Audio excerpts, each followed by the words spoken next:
Another day, another basketball stories na naman ang pagkukwentuhan natin.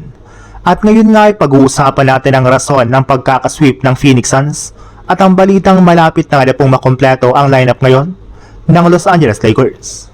Dahil nga po sa pagkatalo ng Phoenix Suns sa kanilang Game 4 laban sa ating defending champions na OKC Thunder, ay tuluyan na nga po magtatapos ngayong season ang kanilang kampanya.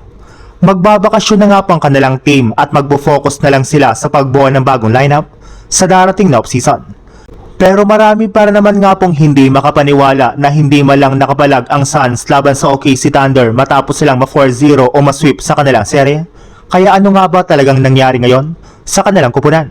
Well, kita naman nga po ninyo na sobra nga po talagang na-outplayed ng OKC Thunder ang Suns sa lahat ng aspeto ng laro, mapa-opensa man o depensa. Hindi rin naman nga po nila napipigilan ang foul baiting na ginagawa ng halos lahat ng mga players ng OKC Thunder.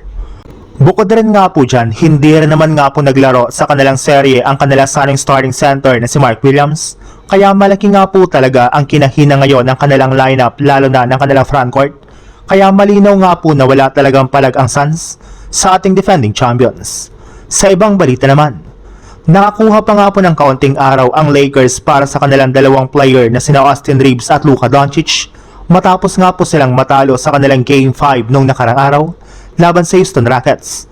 Kaya kahit man nga po natalo sila sa kanilang game kahapon ay nasa maayos na kalagayan pa rin nga po ngayon ang kanilang kupunan. Alam naman nga po ninyo na hindi nga po basta-bastang kalaban ang ating defending champions na OKC Thunder.